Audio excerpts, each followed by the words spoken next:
잘 사는지 모르겠는 거죠. 자, 공급시기 합시다. 저를 잠깐만 봐봐. 수험생들이 부가세세법 공부하면 세 번의 고비가 온다고. 영세율, 그리고 저거 겸용사업자, 그리고 가산세. 그런데 제일 중요한 건 공급시기야. 공급시기. 이걸 잘 잡아야 돼. 잘 잡아야 돼.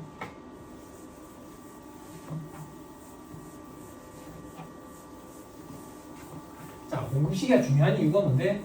1기에 과세를 할 건지 2기에 과세를 할 건지, 그지? 시점이 달라지죠. 또 공급시기가 원칙적인 세형연에서 발급시기야. 세형연에서를 공급시기보다 먼저 발급하거나 뒤늦게 발급하면 원칙적으로 가산세 문제가 생긴대요. 그런 것 때문에. 그런 걸. 자, 밑에 재화의 공급시기 원칙. 이동이 필요한 경우는 재화가 인도되는데, 여러분들 회계 시간에 고객과의 계약에서 생기는 수익 파트에 수익을 언제 인식할 건데 인도 시점, 그런 것처럼 공급 시기 인도하는 시점이다, 그 얘기야. 근데 동그라미 2번, 이동이 필요하지 아니한 경우 건물을 내가 들어가 옮겨줄 수는 없잖아. 이럴 때는 지용 가능하게 되는데, 이것도 저것도 아닐 때는 원칙적으로 재화의 공급이 확정되는데, 조교수 선생님 어렵다고 거짓말해봐. 안 어렵지? 그래서 시험에 안 나와. 시험에는 그 밑에 있는 거래 형태별 공급시기가 나와. 그래서 안타깝게도 거래 형태별 공급시기에 수험생들이 꽂혀 있어가지고 원칙을 망각해. 원칙을 망각하면 안 돼. 2차 때 꼭 쓰일 거야. 이동이 필요한 경우는 인도하는 시점, 그지? 이동이 필요하지 않은 경우에는 이용 가능하게 되는데, 이것도 저것도 아닐 때는 확정이 되는데. 자, 이제 거래 형태별 공급시기를 보자. 첫 번째, 현금 판매, 외상 판매, 할부 판매. 손가락 잠깐만 끼고 다음 페이지 동그라미 5번. 장기 할부 판매, 방금 할부 판매, 장기 할부 판매. 그럼 앞에 할부 판매는 단기를 얘기하는 건가 보네. 그치? 그럼 장단기는 어떻게 구분하는데? 1년? 회계에서 1년? 언제부터 1년? 오늘부터 1년? 보호기한 날로부터 1년? 그건 회계에서 말하는 거야. 우린 지금 세법을 하고 있다고. 세법은 또 기준이 달라. 기준이 달라. 조금 이따 구분할 거고, 아무튼 앞에는 단기를 얘기하는 거야. 자, 동그라미 1번. 현금 판매, 외상 판매, 할부 판매는 인도 시점의 공급 시기라고. 됐죠? 됐죠? 그럼 회계랑 입장이 같으니까 암기할 때 좀 수월해. 그 다음 동그라미 2번. 상품권 등을 현금 또는 외상으로 판매하고 그 후 상품권 등과 현물이 교환되는 경우, 이때는 재화가 실제로 인도되는데, 그럼 회계랑 또 똑같네. 상품권 회계 처리 공부했죠? 상품권을 팔았을 때는 선수금 처리하잖아. 그지? 그래놓고 그 상품권을 갖고 고객이 구두로 바꾸러 올 때, 그때 매출이라는 수익으로 인식하지. 요것도 똑같다고. 실제로 재화로 바꿔갈 때, 그때가 공급시기요. 회계 시간에 공부했죠? 상품권 남발해가지고 망한 데서 세 군데 있잖아. 금강 엘칸토 에스콰이어. 너무 특정. 얘기했나? 네? 상품권 남발해가지고 10만원짜리 상품권이 7만원에 거래된다는 얘기가 망하는 회사거든. 신세계 상품권 10만원짜리 얼마에 거래되는데, 그거랑 비교해보면 되지. 네? 망하는 회사들. 처음에 10만원짜리 상품권을 발행했을 때 7만원 받을 때는 결국 7만원짜리 합니다. 대변에는 선수금이야. 선수금은 금융부채거든. 금융부채 사채 공부했죠. 그죠? 금융부채는 원칙적으로 명목가액으로 기재하도록 돼 있다고. 그래서 금융부채 중에 일종이니까 10만원으로 잡는 거야. 그럼 나머지 차이 나는 거는 상품권 할인액 이렇게 처리한다고. 그리고 나중에 고객이 구두로 바꿔가. 구두로 바꿔가면 선수금 10만원짜리 없어지면서 구두로 바꿔가니까 매출 인식하는 거지. 10만원. 그럼 상품권 할인액을 어떻게 처리하는데? 상품권 할인액 저 3만원은 매출 N으로 처리한다고. 3만원. 그럼 순매출액은 얼만데? 순매출액은 7만원이 된다고. 7만원. 그지? 순매출액, 이게 수익이네. 수익. 자본은 수익과 비용으로 구성이 되지. 자본은 왜? 어려운 얘기 좀 해볼까? 수준 끌어올리질까? 하지 말까? 하지 말자. 내가 해볼까? 자본이 증감 변하는 이유는 손익거래와 자본거래의 결과지. 그지? 손익거래는 단기 순이익에 영향을 미치는 거래와 영향을 미치지 않는 거래가 있지. 손익계산 살펴보면 세상사랑 얘기하다 보면 단기 순이익이 나오지. 여기까지가 단기 순이익에 영향을 미치는 거래. 여기는 미치지 않는 거래. 미치지 않는 거래를 우리는 기타 포괄손익이라고 표현하지. 그럼 요걸 가감하면 우리는 총 포괄손익이 나오고 그래서 포괄손익계산서 이렇게 표현하지. 그지? 만약에 손익거래가 없다라고 가정을 하면 자본거래의 결과로 자본이 증감 변화를 하지. 자본거래는 뭔데? 자본 파트 시간을 공부한 거지. 그지? 시험 문제 어떻게 나오는데? 상품과는 관련돼가지고 자본에 미치는 영향을 계산하시오 된다고. 자본에 미치는 영향을. 그럼 반대로 자본거래가 없다라고 가정하면 손익거래 때문에 자본이 증감 변화하네. 손익거래 중에 기타 포괄손익이 없다라고 가정하면 단기 순이익에 영향을 미치는 것 때문에 자본이 증감 변화를 하네. 단기 순이익에 영향을 미치는 것은 수익과 비용이네. 그럼 자본은 수익과 비용 때문에 발생하네. 그때 순매출액이 수익이네. 7만 원이네. 7만 원. 그죠? 그럼 이렇게 분기 끊어가지고 자본에 미치는 게 뭐야? 고수들은 어떻게 푸는데? 고수들은 돈 얼마 들었는데? 7만 원. 자본에 미치는 게 7만 원. 고수들은 어떻게 푸는데? 자본은 자산에서 부채를 차감한 게 자본인데 자본의 증감 변화는 자산의 증감 변화와 부채의 증감 변화네. 부채가 얼마만큼 증감 변화를 했는데 부채는 증감이 없어. 없다고. 그럼 자산의 증감 변화 여기에 자산은 요거밖에 없네. 증감. 이렇게 하는 게 고수. 20초 만에 풀어지지. 20초 만에. 풀 수 있겠죠? 시험에 이렇게 안 나와. 시험에 어떻게 나오는데요? 10만원짜리 상품권 가지고 9만원짜리 물건으로 바꿔가. 그럼 돈 많은 돌려줘야 될 거 아니야. 그지? 그랬을 때 자본에 미치는 영향. 그지? 그렇게 하면 재밌다. 위에 방 가서 이제 공부하게 될 때 아직은 안 되지. 왜냐면 여러분들 지금 특별반 때 재무회계 공부한 실력 가지고 제가 장담한데 시험 문제 단 한 문제도 풀 수 없어요. 여러분들은 지금 요만큼 공부했다고.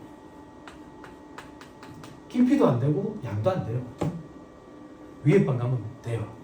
걱정하지 마. 걱정하지 마. 기다리면 다 돼. 기다리고. 그래서 고수의 관열에 올라가면 합격이야. 이 시험은 희한하다고. 문대가 작용을 해서 하수도 합격을 해. 중수만 계속 떨어져. 그게 무슨 말인지 객관식 반대면 이해가 안 돼.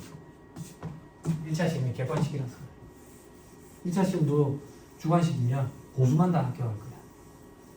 1차 시험이 객관식이라서 하수가 합격하는 경우도 더러 발생하죠. 이런 것들 보이기 시작하면 재밌다고. 그게 막 껌이라고 껌 씻기 어렵나. 떡이라고 떡 음치나.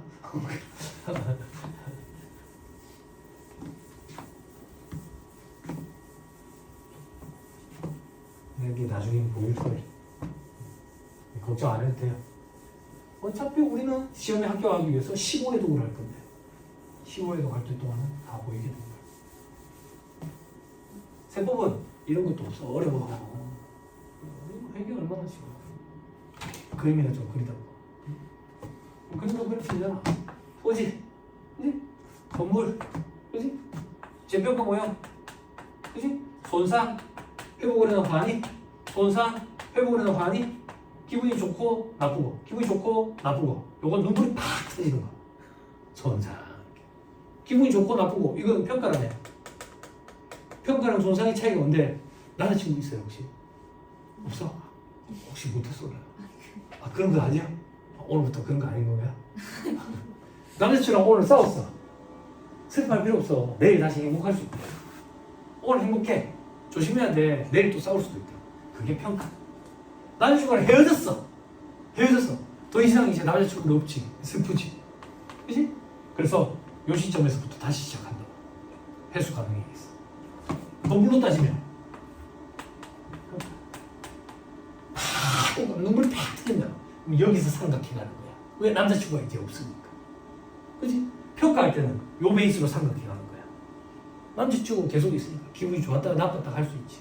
근데 헤어지고 나면 여기서 삼각해야 돼. 이제 남자친구가 없기 때문에. 그런 거. 사채래, 사채.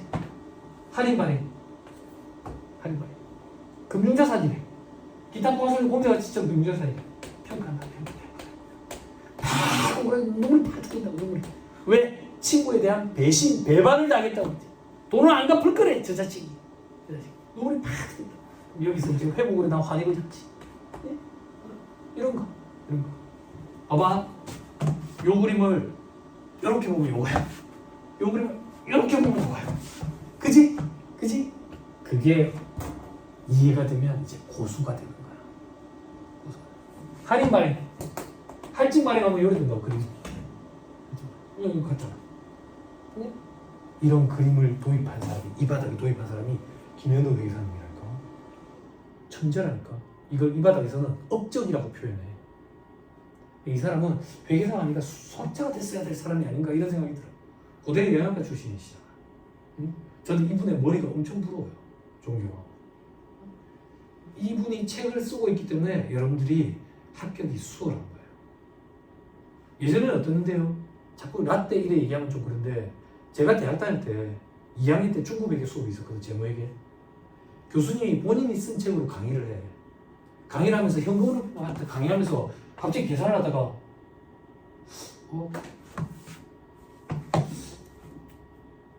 야, 이거 어디가 잘못됐냐? 고시 공부하는 애들 야, 이거 지금 어디가 잘못됐냐? 이러고 있었다고. 다 없었다고. 지가 쓴 책에 있는 문제도 지가 못하는 거야. 그랬다고. 컨트롤 C, 컨트롤 V 하니까 그렇겠지. 예? 근데 이제 그림을 딱 돌렸잖아. 다 바로 보는 거야. 총 포괄 소리기 미친 놈이야. 기타 포괄 소리기 미친 놈이야. 단기 소리기 미친 놈이야. 이런 걸 우리는 직관적이라고 얘기하는 거지. 하늘에 탁 뜨고. 천재라고 천재. 좋지 않아요? 그림을 잘 그릴 줄 알아야 돼. 어떻게 해야 잘 그리나요? 처음부터 잘 그리는 사람은 없어. 그럼 요령이 있나요? 크게 그려. 그럼 나중에 작게 그려도 눈에 잘 들어오게 그릴 수 있다. 처음엔 크게 스케치북에 네임펜을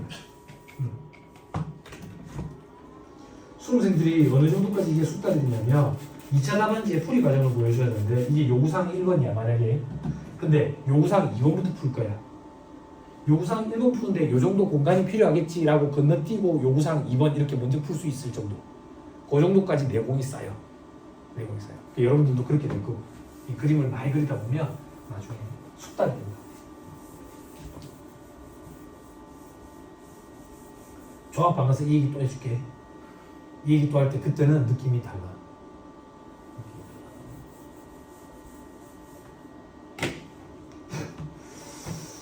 자, 그 다음 동그라미 3번 재화의 공급으로 보는 가공. 앞에서 공부했었죠? 그죠? 순수하게 가공만 해주는 계약은 용량의 공급. 근데 주요 자재의 전부 또는 일부를 부담하는 가공 계약은 재화의 공급. 재화의 공급이니까 가공된 재화를 인도할 때겠지. 됐죠? 옆에 X표 뭐라고 돼 있어요? 이렇게 오답보기로 구성한 적이 있었어요. 그래서 다음 페이지. 반환 조건, 동의 조건, 그 밖에 조건부 판매, 기한부 판매 이런 것은 조건이 성취되거나 기한이 지나서 판매가 확정될 때. 예를 들어서 시용 판매 회계 시간에 공부했죠? 그죠? 안 했어요?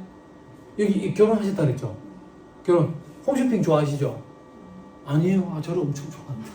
홈쇼핑 혹시 좋아해? 안 좋아해? 나는 채널 세팅해가지고 위아래로 올리고 내리고 하면 홈쇼핑만 건너뛰면서 이렇게 내 보여주는데 뉴스 보기 싫어서. 뉴스 다 똑같은 뉴스라서 실시간으로 막 보여주고 그러니까 실시간으로 안 보고 싶어. 그냥 안 좋은 일 이런 거 좀 안 보고 싶다. 좋은 일이 있어가 뉴스에서 좀 얘기해주면 좋겠는데 안 좋은 일만 자꾸 얘기해주니까. 그치? 뉴스가 뭐지? 안 좋은 일만 보여주는 거. 아무튼 홈쇼핑에 보면 이렇게 하잖아. 고객님 지금 결제하시라는 얘기가 아닙니다. 일단 한번 써보세요.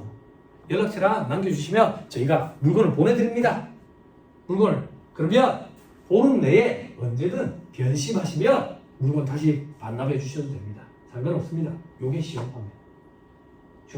그럼 제가 여러분들한테 물건을 한번 써보라고 보내줬어. 그럼 저는 이제 물건을 판 거야? 매출이라는 수익을 인식해야 돼? 아니지. 그럼 언제 물건을 판 건데? 고객이 전화가 왔어. 써보니까 괜찮네요. 쓸게요. 혹은 무상으로 써볼 수 있는 기간이 완전히 지났지. 요즘에 일반적으로 보름이라고. 보름이 지났는데 전화가 안 와. 그럼 쓰겠다는 얘기잖아. 그럼 그때 기분 좋잖아. 기분 좋은 것들, 기분 부끄러우니까 살짝 뒤로 돌아서 매출 이렇게 분석합니다.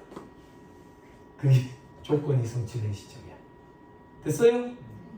또 어떤 거? 검수조건 판매 이런 게 있어. 검수조건 판매는 뭔데? 일단 특수기계 같은 걸 우리가 주문 의뢰를 했어. 제작 의뢰를. 그러면 그 규격에 맞는지를 따져봐야 될 거 아니야. 그걸 검수한다 그러지. 그래서 검수를 했더니 규격에 맞아. 맞아. 오케이 하면 그 사람이 부끄러우니까 살짝 뒤로 돌아가지고 매출 이렇게 분기거든. 그게 검수조건 판매. 조건이 성취된 시점. 요즘 이 시험에 이 조건부가 말문제 보기를 좀 구성하더라고. 됐어요? 됐어? 여러분들 우리 현 실생활로 따지면 텔레비 그 저기 판매하면 우리 집에 와가지고 텔레비 막 설치하고 막 이제 막 검수하든가 그래 안 하잖아. 그지? 시대 상황이 달라졌거든. 옛날에는 그 설치 기사 아저씨들이 와가지고 옥상에 올라가지고 안테나 설치하고 그랬다고. 근데 지금은 그런 거 필요 없잖아. 코드만 꽂으면 바로 나오지. 그지? 그런데 에어컨 생각해봐. 에어컨은 와가지고 배관 설치하고 18도로 맞춰가지고 창문 다 열어놔놓고 저기 에어컨 냉매가 제대로 나오는지 확인하잖아. 그지? 그래서 고객님한테 고객님 냉기 나오는 거 확인하셨죠? 그러면 고객이 예 찬바람 잘 나오네요. 그럼 그 사람들이 부끄러우니까 살짝 뒤로 돌아가서 매출 붕괴 끊는 거야. 붕괴 끊는 거 한 번도 본 적이 없지. 그 사람들이 그걸 부끄러워해. 살짝 끊기 때문에 잘 안 보이는 거야. 됐어요? 그게 검수조건부 판매. 됐나요? 됐죠? 난감하지. 제가 삼성전자에서 전자칠판이 처음 출시되자마자 샀거든.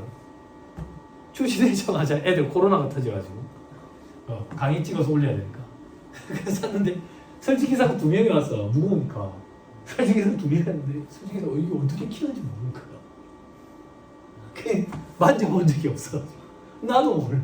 그래서 셋이서 붙어가지고 매뉴얼 보면서 이게 어떻게 키우는 거야 막 이래가지고 어떻게 쓰는 거야 막 이랬던 기억이 나. 그래서 그 이후에 뭐가 인터넷 접속이 안 돼가지고 전화를 했는데 몰라 답변을 못해줘. 근처에 AS 기사를 보냈는데 AS 기사가 한참 애먹더니 전자책만 자기 처음 본다고 그러니까 뭐 하던 분이에요? 그러면 뭐 전공이에요? 그러니까 사인이지. 큰 대형 화면 외부에 설치되는 화면 이런 거 AS 하는 기사래.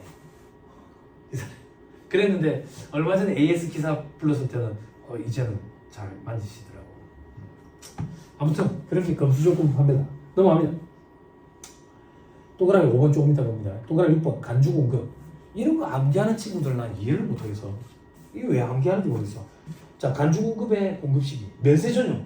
면세로 전용할 때, 비용용으로 사용할 때, 개인적 공급할 때, 사업상 증여할 때, 판매 목적 타산자 반출할 때, 됐죠? 폐역시 잔존자, 폐역시자. 그거만 기억하면 되지. 됐나요? 됐죠? 자, 그 다음 동그라미 7번. 무인 판매기를 이용한 재화의 공급. 자판기. 자판기는 현금을 인치하는 시점. 문을 따고 현금이 쫙 떨어질 때, 그때가 공급시기라고. 당연히 그렇지. 만약에 예를 들어서 고객들이 커피를 빼갈 때, 음료수를 빼갈 때가 공급시기면 우리는 그 공급시기 파악하기 위해서 자판기에 붙어 있어야 돼. 안 그래? 고객들이 빼갈 때마다 말도 안 되는 얘기지. 됐죠? 자, 그 다음 어디 있지? 그 다음 동그라미 8번 수출 재화. 수출 재화. 동그라미 기억에 내국 물품을 외국으로 반출하는 것. 중개무역 방식에 수출돼 있죠? 그죠? 그 밑에 선적일, 기적일. 선적일 배에 실는 거. 기적일 비행기 실는 거. 됐죠? 됐죠? 자, 동그라미 니은 디귿에 있는 거 지금 보지 마. 지금 보지 마. 그건 무슨 말이야? 예전에는 아예 보지 마 이랬어. 이거는 무역용어거든. 무역용어. 뭐 보니까 뭐 영화영어, 위탁 판매 수출, 외국인도 수출 이런 거 무역용어고 나도 잘 몰라. 이런 거에 대해서 전문적으로 잘 아는 사람은 우리는 관세사 이렇게 표현해. 근데 이게 말문제 보기를 몇 년 전에 구성을 했어. 그래서 아예 안 보고 하겠냐고 그래. 그리고 그 이후부터 책에 이런 수출이 어떤 형태인지 설명하는 것들이 등장하기 시작했어. 이거는 1차 객관식 문제 풀 때 실제 기출된 문제 보면서 이런 수출은 이런 형태랍니다 라고 그때 잠깐 얘기하고 넘어갈 거야. 지금은 수출 재화의 공급 시기는 선적일, 기적일 요것만 기억하면 돼. 됐죠? 됐죠? 자, 그 밑에 동그라미 9번. 사업자가 보세구역 안에서 보세구역 밖에 국내에 재화를 공급하는 경우가 재화의 수입에 해당할 때 아까 그림 그려줬지. 그죠? 이건 수입 시고 수리 시점 혹은 통관 시점. 그때가 공급 시기다. 그때 누가 과세한다고?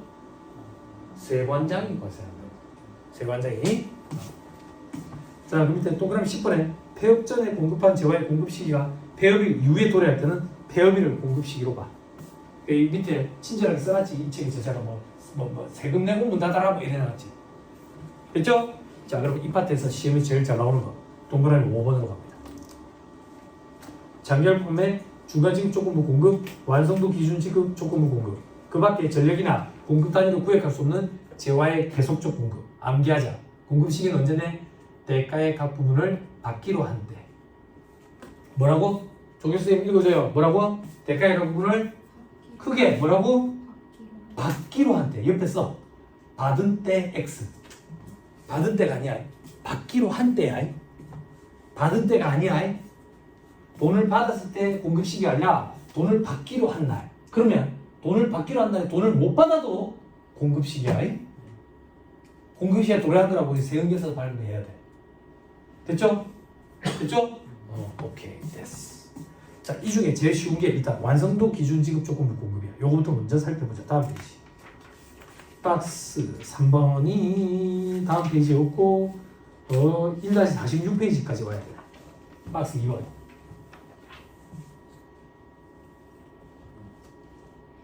완성도 기준 지급 조건부 공급.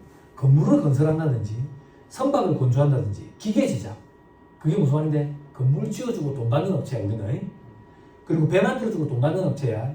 기계를 만들어주고 돈 받는 업체라고. 이럴 때 물건을 만들어서 넘겨주기 전에 완성 비율에 따라서 대가를 지급받기로 하는 조건의 공급. 요게 완성도 기준 지급 조건부 공급이야.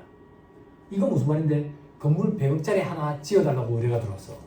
그러면 건물 짓는데 원가가 거의 한 80억이래. 나 그렇게 돈 많지 않아. 돈 많지 않아. 그 말인 즉슨 건물을 지으면서 중간중간에 돈을 받아야 돼. 계약금, 중도금 뭐 이런 형태로 돈을 받아야 된다고. 아니 뭐 내 돈만 생돈을 가지고 들여가지고 아니 그렇게 안 한다고. 그러면 돈을 어떻게 받을 건데? 처음에 계약할 때 몇 프로 줄게. 몇 프로 기성고가 이루어졌을 때 돈을 줄게. 그게 완성도에 따라서 돈을 받는 거. 완성도 기준 지급 조건부 공급 이렇게 얘기한다. 됐죠? 됐어요? 그때 공급 시기는 대가의 각본을 받기로 한대. 받은 때 아니야. 됐죠? 자, 다음 페이지 사례. 이 사례를 한 번만 딱 보면 이 파트의 문제는 틀릴 수가 없어요. 근데 만약에 시험장에 왔는데 이 문제가 나왔는데 틀렸다. 그러면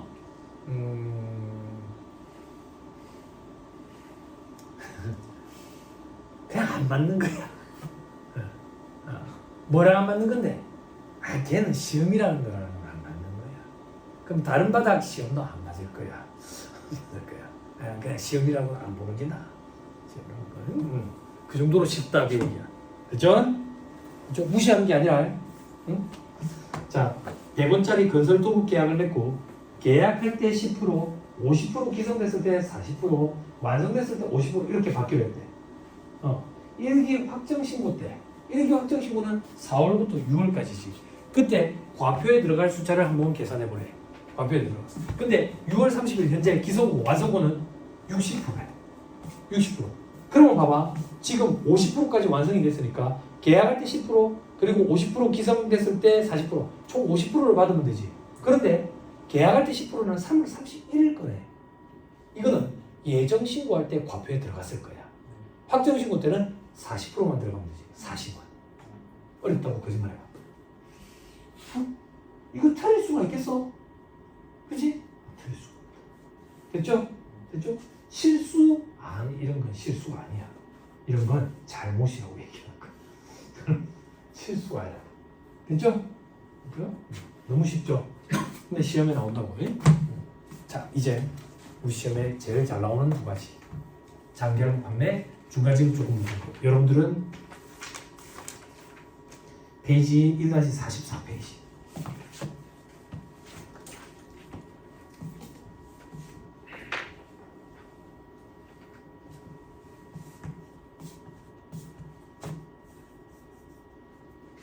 여러분들 회계 시간에 장기할부 이런 얘기 들어봤죠?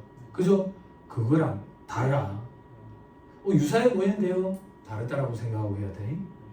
회계의 기준을 갖다 대면 안 돼. 세법의 기준을 갖다 대야 돼.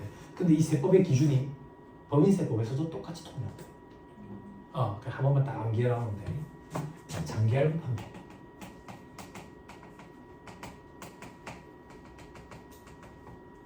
장기할부 판매는 뭔데? 일단 요거부터 따져야 돼. 인도 후 대금 분할 횟수지.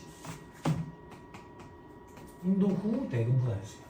물건을 넘겨주라 놓고 대금을 나눠서 받는 거다 그 얘기야. 나눠서. 그럼 요건을 충족해야 돼. 어떤 요건을 충족해야 되는데 인도일의 다음 날부터 최종 할부금 지급기일까지가 1년 이상이고 그리고 대가는 2회 이상 분할수령. 회계 기준이랑 좀 다르지. 이 요건을 충족하면 부가가치세법, 법인세법에서 장기할부 판매에 해당한다라고 얘기해. 그리고 우리에게 필요한 거 장기할부 판매에 부가가치세법상 공급 시기는 대가의 각 부분을 받기로 한대요. 이 요건을 충족 못하면 어떻게 되는데요? 장기할부 판매가 아니야. 아니면 어떻게 한대요? 원칙으로 돌아가지. 원칙은 뭔데요? 인도 시점이요. 인도 시점이 공급 시기요. 됐어요? 자, 사례를 가지고 해보자. 자, 1-45페이지 사례. 중간에 사례 있죠? 그죠? 기본서 안 펴볼게요. 기본서에 있는 예제랑 똑같은 거예요. 기본서는 여러분들이 보시고요. 저는 서머리 있는 거 가지고 갈게요. 2월 1일에 제품을 150원에 할부 판매했어.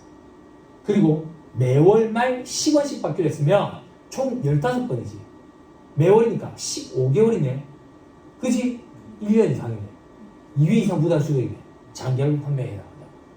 그럴 때 공급 시기는 대가의 각 부분을 받기로 할 때야. 문제에서 묻는 게 뭔데? 1기의 과표를 물어봤어.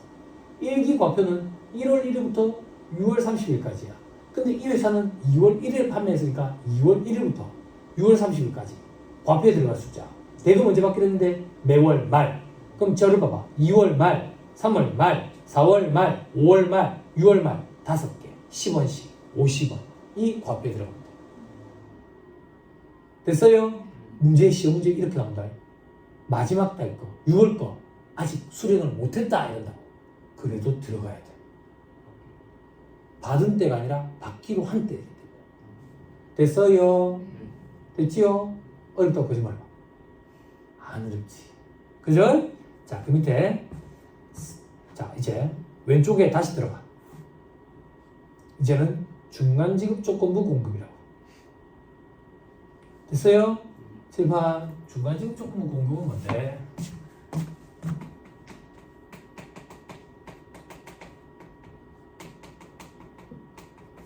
인도 전 대금 분할 횟수야. 물건을 넘기기 전에 대금을 나눠서 받는다 그 얘기야. 됐어요? 대금을 어떻게 나눠서 받아야? 요건을 어떻게 충족해야 중간지급 조건부 공급인데? 계약금을 받기로 한 날에 다음 날부터 인도일까지 물건 넘겨줄 때까지 가 6개월 이상이고 그리고 대금은 계약금을 제외하고 분할 수령.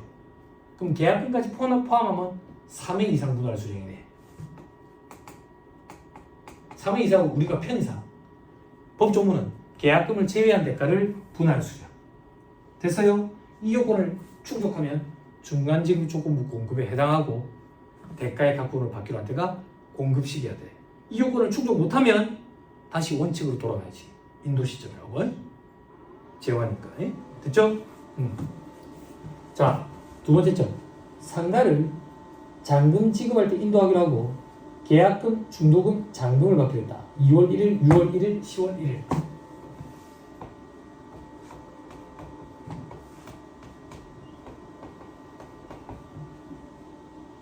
(10원) (20원) (30원)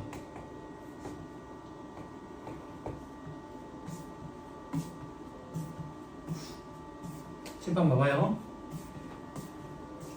2월 1일 계약금 받기로 했어. 6월 1일 중도금 받기로 했어. 10월 1일 잔금 받기로 했다. 물건을 언제 넘겨주기로 했어? 잔금 청사에 후에 인도하기로 했어. 칠판 인도 전 대금 분할 해주냐? 맞네. 계약금을 받기로 한 날에 다음 날부터 인도일까지가 6개월 이상. 맞네. 계약금을 제외한 대가를 분할 수령. 맞네. 중간지급 조건부 공급이 맞네. 그러면 대가의 각본을 받기로 한 때가 공급시기니까 10원은 2월 1일이 공급시기. 1기 예정신고 때 포함시켜서 신고를 할 거야. 요거는 1기 확정신고 때 포함시킬 거고, 요거는 2기 확정신고 때 포함시켜서 부가세 과표에다 집어넣어서 신고를 하게 되겠지. 됐어요? 됐어요? 요게 여러분들이 조금 생소해 하는 거예요. 근데 현업에서 이런 관련된 업체에서 계약서 이런 걸 많이 보신 분들은 당연한 얘기지 이렇게 생각한다고. 됐어요? 됐나요? 자, 이렇게 하면 좀 재미가 없어요. 어떻게 해야 재미가 있는데 밑에 있는 점 있죠? 기계를 돼 있죠? 요거는 원래 2차 시험 영역이었거든. 2차 시험에 세법학이라고 법논리에 대해서 서술하는 시험에서 요거는 케이스를 주고 서술하시오 이렇게 나왔는데 이게 이제 1차 시험까지 내려왔어. 자, 요거 저만 그릴게.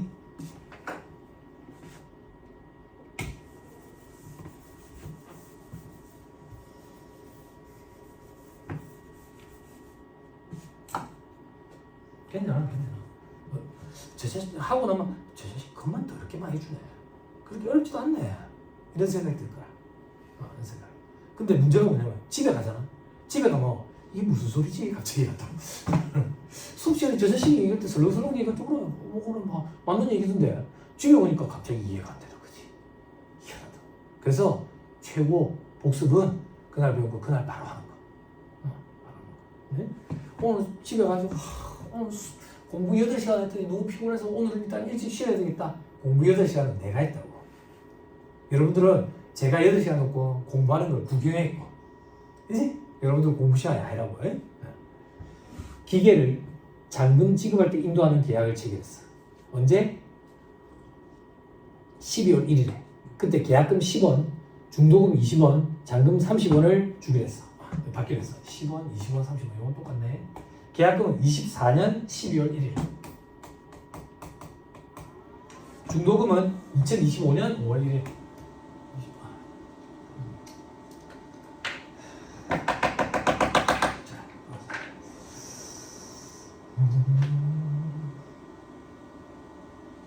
자, 중도금은 25년 5월 1일.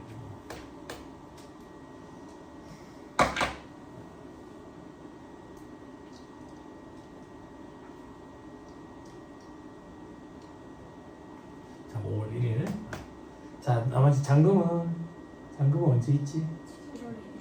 어디 있지 지금? 7월 1일. 25년 7월 1일. 됐죠? 칠판 보세요. 쉽지 않아요. 칠판 보세요. 자, 기계형체를 이렇게 파는 계약을 맺었다고요. 근데 계약 조건을 보잖아요. 계약금 중도금 잔금인데 인도 시점이 잔금 시점이야. 인도 전 대금부담의 수냐. 맞네. 계약금을 받기로 한 날의 다음 날부터 인도일까지가 6개월 이상. 맞네. 계약금을 제외한 나머지 대가를 분할 수령. 맞네. 졸면 안 돼요. 오늘 하는 것 중에 제일 중요한 걸 했다고. 맞네. 중간 지급 조건부 공급이 맞네.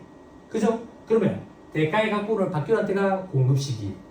2024년 12월 1일에 공급 시기가 도래했기 때문에 과표에 15만큼 넣어가지고 세금계산 발급이 이루어졌어. 그리고 2024년 12월 거를 가지고 2025년 1월에 부가세 신고도 이루어졌어.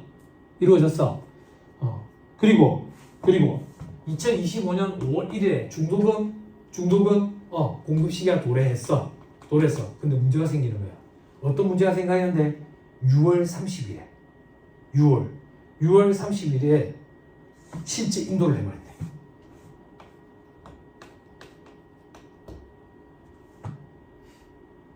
(6월 30일에) 실제 인도를 해버렸대. 그럼 봐봐. 그러면 공급 시기가 어떻게 되냐 이거야. 공급 시기가 실제 인도를 해버렸으니까 요 시점에 공급 시기 합쳐서 요 50원이 25년 1기 확정 때 과표에 들어가야 돼. 원래는 이거 25년 2기 예정 때 들어가야 되잖아.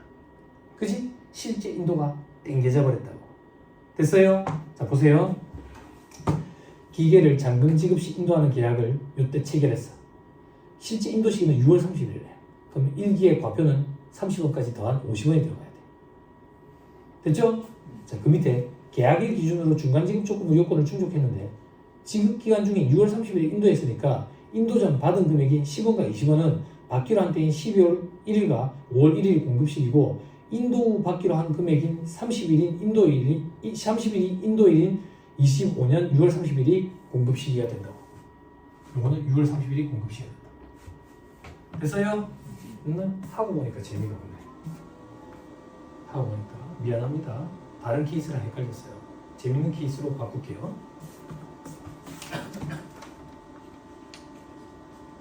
재밌는 케이스는 다음 페이지에 별표시에서 하는 거예요. 요게 제가 2차 시험에 등장하는 전유물이라는 거예요. 자, 계약금, 중도금, 잔금이 있죠. 그죠? 저만 쓸게요. 60원, 60원, 80원. 앞에 있는 케이스 너무 신경 쓰지 마세요. 재미없어요. 시험에 나오지도 않을 거예요. 아, 지저분하니까.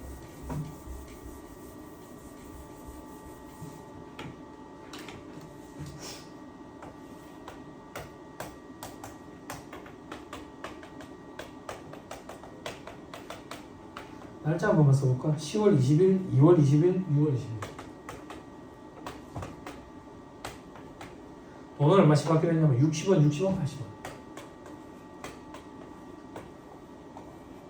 짚어보세요. 물건을 팔아요. 물건을 물건을 파는데 인도 전 대금 부담해주래. 그치? 그럼 중간 지급 조건부 공급에 해당하는지 한번 따져봐야 된다고. 요건이 어떻게 되는데 계약금을 받기로 한 날에 다음 날부터 인도일까지가 6개월 이상. 맞네? 그치? 그리고 계약금을 제외한 대가를 2회 이상 분할 수령, 계약금까지 포함하면 3회 이상 분할 수령. 맞네? 중간 지급 조건부 공급에 해당한다고. 해당해. 그래서 10월 20일에 60원만큼 공급시가 도래했어. 돈을 받았느냐? 돈을 받았는지 여부 관계없다고. 세계에서 발급해야 돼.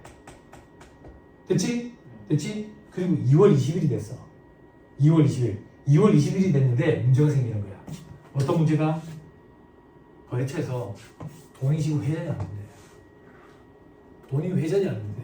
돈이 회전이 안 돼서 이걸 요때 그냥 같이 주겠대. 현우수 이런 일이 많이 벌어져. 됐어요? 요때 같이 주겠대. 요때 같이 주겠대. 그러면 요때 60원이랑 80원을 같이 주는 거지. 잘 봐. 인도 전 대금 분할해 주냐. 맞네. 계약금을 받기로 한 날에 다음 날부터 잔금 인도일까지가 6개월 이상. 맞네. 계약금을 제외한 대가를 분할 수령. 맞아? 아니잖아. 중간 지급 조건부 공급이 깨져버렸다고. 깨져버렸어. 깨져버리면 어떻게 된댔어? 원칙으로 돌아가면 되지. 원칙은 뭐라 그랬어? 어? 인도일이라 했잖아. 언제가 인도일인데? 요때지.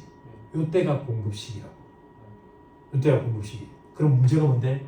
요때 세금계산서를 발급해야 되는데 140원에 대해서 발급할 거냐? 60원까지 포함한 200원에 대해서 발급할 거냐 이거야. 원칙대로 돌아가야 되면 인도일이니까 인도일이 다 집어넣어야 되잖아. 이걸 어떻게 할 거냐 이거를. 이거는 선세금계산서 발급 특례를 인정해줘.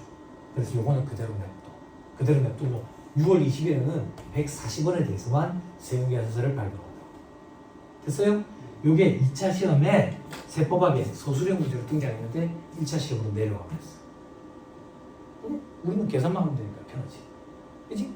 그럼 요거는 아까 2024년 2기 때 과표에 집어넣으면 되고 요거는 2025년 1기 과표에 140원이 들어가면 돼. 됐죠? 요게 재밌는 케이스예요. 됐지요? 중간 지급 조건부 공급이 깨져버렸다. 3회 이상은 부담 수령이 아니라서 깨져버리면 원칙으로 인도 시점으로 돌아가야 되는데 제 앞에 계약금 그 받은 거는 선발급 특례를 인정해줘가지고 놔줄 거예요. 중도금과 잔금만 세금계산서 발급이 저때 이루어진다. 됐습니까? 잘 버텼습니다. 다 했다. 자, 1-49페이지. 1-48페이지 아까 위탁 매매 했어요. 그죠? 리스 거래.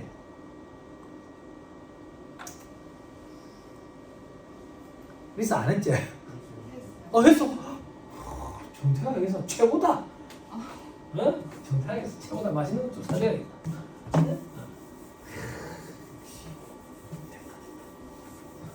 됐다.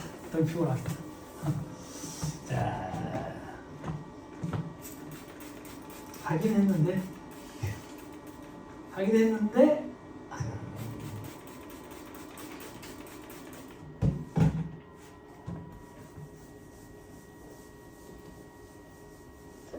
우리는 농담이나 좀 섞어가지고 재밌는 얘기를 할까 그러면? 리스? 조금 이따 쉬는 시간 줄 건데 쉬는 시간에 썸이라는 노래를 들어봐야 돼. 썸이라는 노래 알아? 썸 누가 부르는 거야 그러니까? 남부가 부르잖아. 민요와 야수가 부르잖아. 소유랑 정기구가 부르잖아. 왜? 아니 그렇지 않잖아. 아니 누가 뭐 정해인 이러지는 않잖아. 왜? 그래도 쉬는 사람 많이 달라졌잖아. 조다람 같은 사람도 이제 영화에 나오잖아. 옛날에는 최수종, 장동건 같은 사람만 나왔잖아. 요즘에 옛날에는 그런 얼굴이 방송 부적격 얼굴이었잖아. 근데 요즘에는 이제 방송 부적격 얼굴 나오잖아. 그래서 내가 한 사람을 예로 들었다가 시대상이 달라져서 기준이 달라졌잖아 라고 예를 들었다가 매장 당할 뻔했어 예전에. 도깨비 얘기해가지고. 도깨비. 어휴. 옛날로 따지면 방송 부족해 얼굴이라고 이랬더니 안 돼요. 세무사님보다 잘생겼는데요 그러더라고. 누가 나보다 못생겼다 했냐고. 근데 예전에는 그런 얼굴 잘생겼다고 얘기 안 했는데 시대 상황이 달라졌다고 이 얘기를 했는데 민감하더라고. 내가 강의하면서 반발에 부딪힌 적이 딱 2번 있었는데 한 번이 그 도깨비 드라마 한참 유행할 때 공유. 나머지 한 번은 친구 강의하는데 아줌마들이 화가 나니까 무섭더라고. BTS 한 번 얘기했다가 아줌마들 BTS 진짜 민감하더라고. 랩몬스터가 뭐냐고 진짜 몬스터처럼 생겼다 했더니 아닌데 잘생겼는데 말하더라고. 왜 몬스터야? 안 그래? 방탄 이거 건드리면 안 돼. 아주머니들 무섭다고. 아주머니들 람이 일하잖아. 그게 약자 아니야? 이 노래를 꼭 들어봐야 돼. 그래야 리스를 이해할 수 있다고. 리스. 내가 똥차가 필요해. 1000만 원이 필요하다고. 은행에 갔어. 은행에 가지고 1000만 원 빌려줘. 그러니까 꺼져 이러는 거야. 안 빌려주면 안 빌려주지. 왜 꺼져 그러는데 니는 안 갖게 생겼어. 이러는 거야. 그래서 속상하면 은행 문을 나왔는데 여보세요? 고객님 차가 필요하다면서요? 당신 누구야? 회사입니다. 고객님 저희가 차를 사서 고객님에게 빌려드리겠습니다. 그럼 내가 된다고 차는 내가 알아서 살 테니까 돈을 빌려줘. 그건 안 됩니다. 왜? 고객님 생긴 게 보니까 돈을 빌려주면 강원랜드 가게 생겼어요 이러는 거야. 그래서 차를 사서 빌려주는 거야.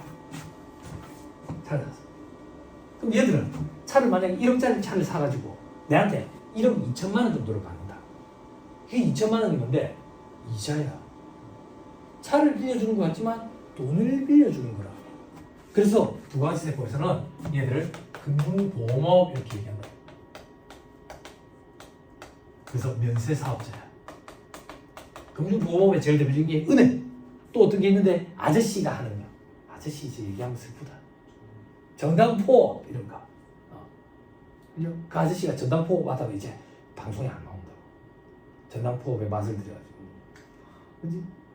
굉장히 오래됐죠 안 나온지. 근데 아줌마는 최근에 나왔어. 아줌마는 예전에만 아는 여자 영화를 찍고 이러더니 이제 아는 여자가 아는 아줌마가 돼버려가지고 몰라 누군지? 그 아줌마도 되게 예뻐. 아저씨도 잘생겼고. 이나영 뭐나? 이나영? 이 사람들 정신을 음식점에 놔두고 왔구만 다.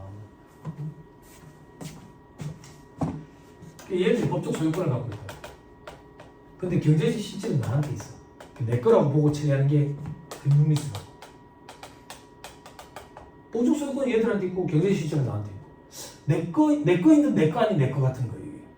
그게 이제 내 거 있는 내 거 아닌 내 거 같아. 이게 리스라고 리스. 이 노래를 꼭 들어봐야 돼. 그래서 리스에 대해서 이해도가 높아진다. 그럼 여러분들이 공부한 걸 떠올려봐. 여러분들 공부한 거는 이제 얘들을 리스 제공자라고 얘기하지. 얘들은 리스 이용자라고 얘기하지. 얘들은 제조회사라고 얘기하지. 그래서 여러분들이 공부할 때 제조회사가 리스 제공자가 아닌 리스, 제조회사가 리스 제공자인 리스. 그러니까 아닌 인은 뭔데? 응유허에 응유가 허에가 결별을 했습니다. 그치? 그래서 허에 이렇게 얘기하잖아. 정수기 렌탈 안 해요? 공기청정기 렌탈 안 해요? 그래서 그게 제조회사가 제조해서 리스 해주는 거지. 제조회사가 리스 제공자인 거. 정수기 이런 거. 할부 판매나 마찬가지잖아. 근데 그 할부 이자리 오래된 거라고. 두 자릿수니까 거의. 근데 말은 이제 렌탈이라고 하지. 이게 다 눈 가리고 아웅 하는 거예요. 자, 그때 리스 제공자, 제조회사, 리스 이용자. 그렇죠? 여러분들이 공부한 건 리스 제공자 입장에서 금융리스인지 운용리스인지 구분을 하고 리스 이용자는 이제 구분을 안 한다. 그래서 리스 이용자 입장에서는 사용권 자산을 취득하지. 리스 부채 인식하지. 그죠? 커피값이 있으면 커피값도 인식하지. 커피값이 리스켓을 직접 원가 얘기하는 거라고. 커피값이 있으면 사용권 자산에다가 붙이지. 자산에다가 붙여가지고 감가상각하는 형태로 비용화시켜 간다고요. 리스 제공자 입장에서 만약에 금융리스면 제공자 입장에서는 금융리스 채권 인식하고 그리고 성급 리스 자산 없애지. 그지? 커피값을 얘들이 냈다 하더라. 그러면 리스 채권에다가 엎어가지고 상각하면서 이자 수익 형태로 대체시켜가지. 그지? 형태가 다르다고. 얘들이 이자 수익 형태로 대체시켜가면 얘들은 이자 수익을 줄이는 형태로 대체시켜가면 얘들은 이자 비용 형태로 잡는 게 뭐라 해야 되지? 아구가 맞아 떨어지는데 안타깝게도 얘들은 사용권 자산이라는 데서 엎어가지고 감가상각 형태로 비용화시켜 간다고. 그게 차이점이야. 둘의 차이점이라고요. 그리고 얘들이 이제 삼각해가지 리스 부채 그리고 이자 비용 요걸 가지고 전기리스를 인식하지. 현금. 그지? 그리고 사용권 자산 삼각하지. 그지? 삼각. 얘들은 리스 채권을 삼각해가지. 그지? 어떻게? 채권 원금 회수해. 그리고 이자 수익. 그래서 전기리수만큼 들어오지. 그지? 그렇잖아. 그지? 그러면 이 자산은 누가 감가상각하는데 희한한 일이 벌어지는 거지. 그지? 얘들은 사용권은 삼각해 가잖아. 그지? 그래서 이제 머리가 아파진 거야. 뭐라고? 근데 과거 기준을 얘기할 거야. 개정되기 전. 왜? 세법은 리스 기준서 전면 개정된 거 아직 안 받아들이고 있어. 다 부인된다고. 그럼 과거 기준대로 하고 있어. 과거 기준은 어떻게 하는데 듣고 올려요. 회계 때문에 헷갈릴 수도 있어요. 회계에서. 과거 기준은 리스 이용자도 금융리스인지 운용리스인지 구분을 해. 어떻게 구분하는데?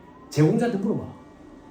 뭘로 분류했는데? 금융리스. 그러면 이용자도 금융리스로 분류를 해. 금융리스로 분류하면 여기에 금융리스 자산 이렇게 하고 이 금융리스 자산에 대해서 똥차에 대해서 감가상각을 해. 그러면 이용자의 차로 인식을 하는 거지. 금융리스 이용자 걸로 인식하는 거지. 법적 소유권은 제공자한테 있지만 이게 실질 과세 원칙의 제일 대표적인 형태라고. 법적 외관이나 형식은 상관없고 경제적 실질에 따라서 처리하는 거예요. 됐어요? 됐어요? 그때 언제인데 과거에 금융리스인지 운용리스인지 구분할 때 금융리스로 구분하려면 요건을 갖춰야 돼. 어떤 요건을 갖춰야 되는데? 영가매수 선택권이 있으면 돼. 또 어떤 거 있는데? 전기리스료 기준. 소유권 이전 약정 기준 이런 것들, 범용성이 없는 자산 이러면 금융리스로 구분된다. 그래서 썸이라는 논리를 못 들어야 리스에 대해서 이해를 할 수 있어. 됐어요? 조금 더. 세법은 리스 제공자라는 표현을 쓰지 않아. 없어.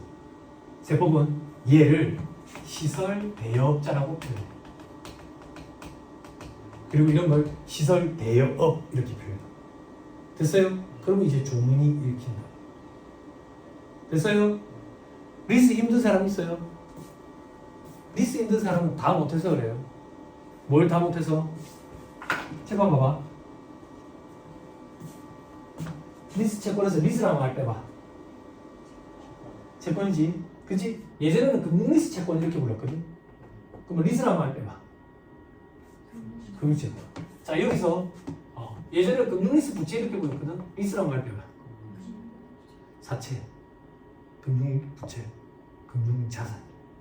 금융자산과 금융부채 파트를 잘하면 리스는 그냥 자연적으로 되는 거예요. 자연스럽게. 리스가 힘든 사람은 금융부채나 금융자산을 잘 못해서 그래. 그럼 뭘 잘해야 되는데? 금융부채가 발행자 입장이야. 발행자 입장에서 일단 잘해야 투자자 취득자 입장에서 할 수 있어. 뭐가 우선되어야 되는지 알겠죠? 그죠? 여기까지 됐어요? 됐나요? 자, 이제 책을 보자. 리스 거래의 공급 시기.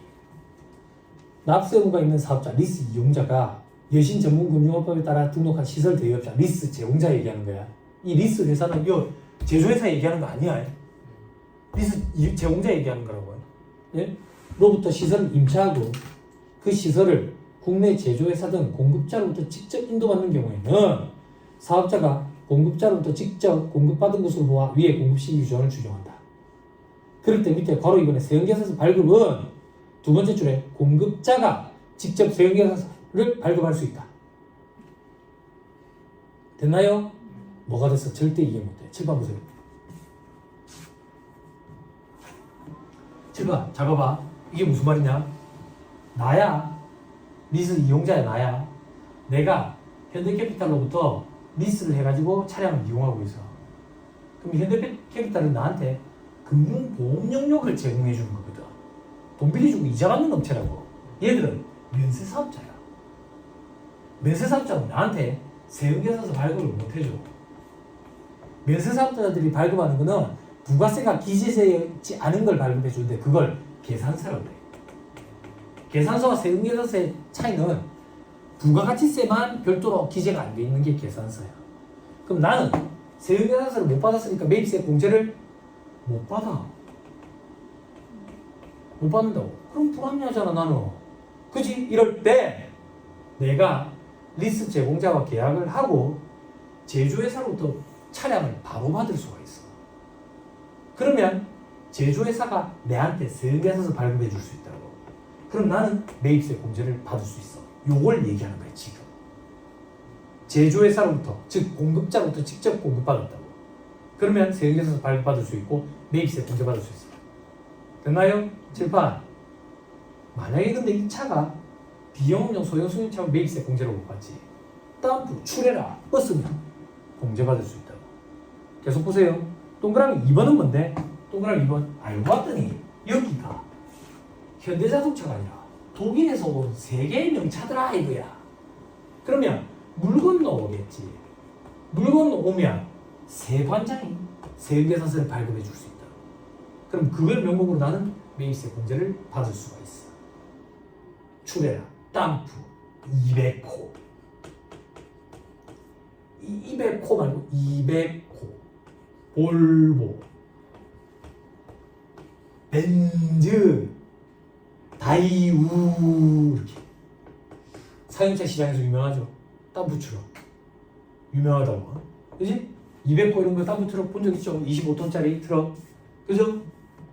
그런 거. 해외에서 물건 온다고. 리스에서 차량이니까. 그러면 세계에서 수령할 수 있다고 얘기야. 제조회사나 세관장부터 받아가지고. 됐어요? 됐죠? 잠깐 쉬었다가 다음부터 얘기를 하죠. 밑에 있는 그림에 이해 있는데 이 그림보다 제가 지금 해준 걸 이걸로 이해하세요. 밑에 그림에 이해해가지고 여러분들 그림 이해하기 힘들다더라고. 됐죠? 자, 쉬었다가 얘기를 또 좀 하죠.